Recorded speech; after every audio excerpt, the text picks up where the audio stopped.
choose my color temperature between tungsten, and I'm going to let that Yep. ambulance. Okay.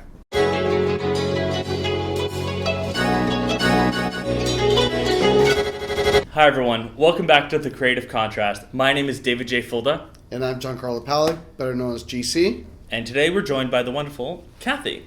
Hi. And where can they follow you on Instagram? K Christmas, Kaye Christmas. Awesome. Like a tree? Yeah. Perfect. Now, when it comes to building out your studio, there's a lot of different lights that you can use. There's hot lights, which are now more commonly referred to as constant lights, that are mostly LEDs. And there's also flashes, otherwise known as strobes.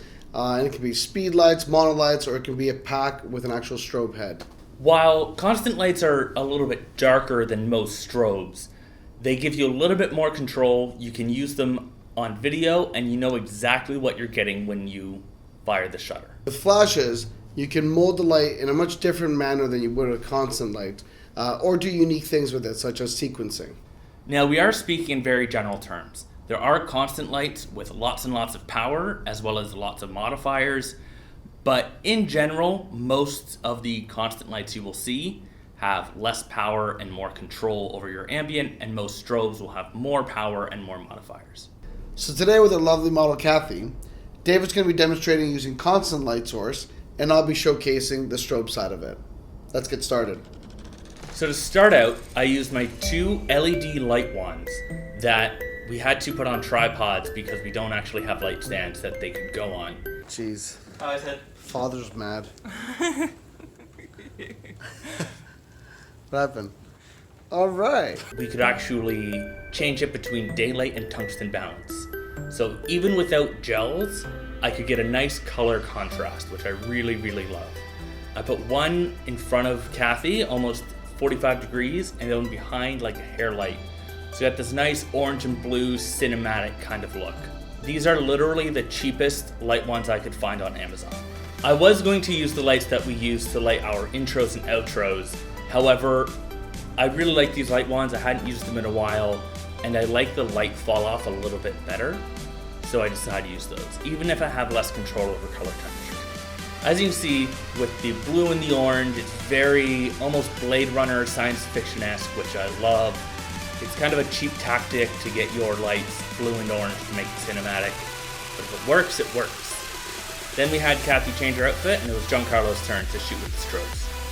For my shoot with Kathy, I wanted to mimic David's style of sort of color play with one side colder and the other side warmer. For that, I brought out two strobes, the first being the key light with a medium-sized parabolic, and the light from that is daylight balance.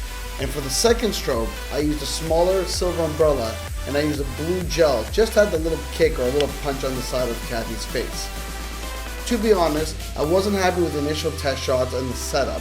There wasn't enough of a separation, or even much of that blue coming through. So I had to pump up the power, lower the power on the main light in the large parabolic, and the result is, again, sort of a scientific sci-fi cool look.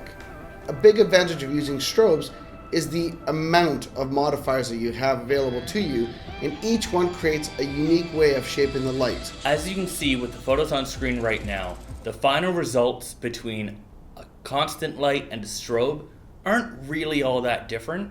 However, they each have their own advantages and disadvantages that you should take into account when building out your kit. I personally generally use speed lights and strobes, but I love hot lights because I can switch over to video as well. Giancarlo doesn't do much video, so he has no need for hot lights. And I tend to mostly use strobes or flashes. It's something I grew up with. Other than natural light, that's my comfort zone, and that's what I've learned. So now that you know how Giancarlo and I feel about the two different types of light, what did you think, Kathy? It was really cool to see the two different kinds. Do you have a favorite? I guess the strobe. You didn't like the constant lights? They were both cool. They were both cool. That works for me. Thank you guys so much for watching. If you guys liked the video, give it a like. If you don't like the video, still give it a like. And if you want to see more content like this, be sure to subscribe below. And if you have your own experiences with constant or strobe light and the differences between them, leave a comment down below. We'd love to hear. Yeah, we love your feedback, so please let us know. There's no right or wrong way of doing it. There's just preferences, and each has their benefits. And always remember, stay creative.